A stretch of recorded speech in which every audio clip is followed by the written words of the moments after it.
माँ की ममता। एक छोटे से कस्बे में राजू नाम का एक लड़का रहता था। बचपन में ही पिता की मृत्यु हो जाने के कारण परिवार की आर्थिक स्थिति बड़ी दयनीय थी। राजू की माँ कुछ पढ़ी लिखी जरूर थी, लेकिन उतनी पढ़ाई से नौकरी कहाँ मिलने वाली थी। सो घर घर बर्तन मांजकर और सिलाई बुनाई का काम करके किसी तरह अपने बच्चों को पढ़ा लिखा रही थी। राजू स्वभाव में थोड़ा शर्मीला था और अक्सर चुपचाप बैठा रहता था। एक दिन जब वो स्कूल से लौटा तो उसके हाथ में एक लिफाफा था।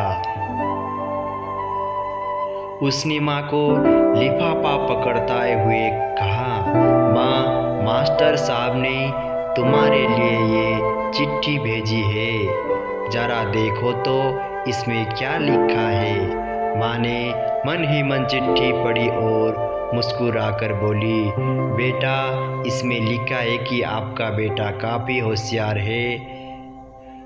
इस स्कूल के बाकी बच्चों की तुलना में इसका दिमाग बहुत तेज है और हमारे पास पढ़ाने लायक शिक्षक नहीं है, इसलिए कल से आप इसे किसी और स्कूल में भेजिए।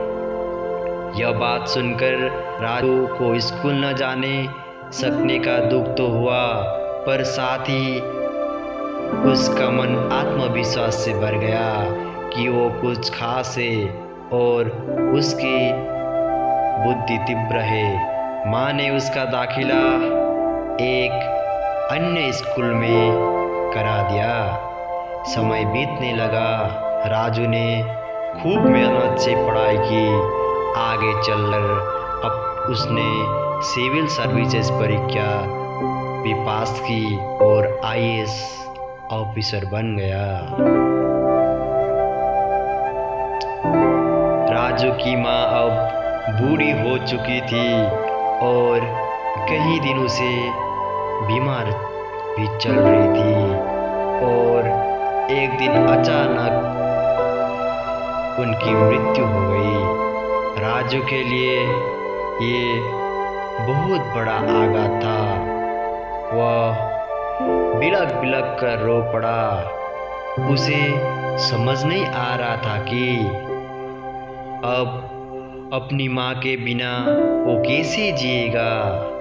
रोते रोते ही उसने माँ की पुरानी अलमारी खोली और हाथ में उनकी माला, चश्मा और अन्य वस्तुएं लेकर झूमने लगा। उस अलमारी में राजू के पुराने खिलौने और बचपन के कपड़े तक संभाल कर रखे हुए थे। राजू एक एक कर सारी चीजें निकालने लगा और तभी उसकी नजर एक पुरानी चिट्ठी पर पड़ी।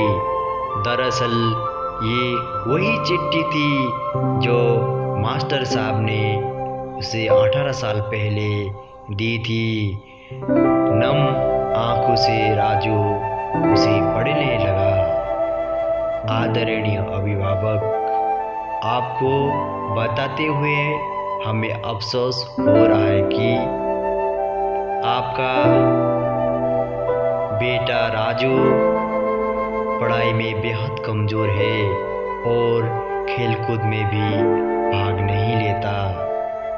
जान पड़ता है कि उम्र के हिसाब से राजू की बुद्धि विकसित नहीं हो पाई है, अतः हम इसे अपने विद्यालय में पढ़ाने में असमर्थ हैं। आपसे निवेदन है कि राजू का दाखिला किसी मदबुद्धि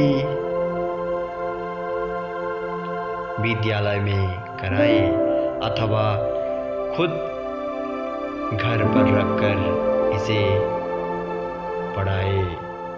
सादर प्रिंसिपल। राजू जानता था कि भले अब उसकी माँ इस दुनिया में नहीं रही, पर वो जहाँ भी रहे उनकी ममता, उनका आशीर्वाद सदा उस पर बना रहेगा।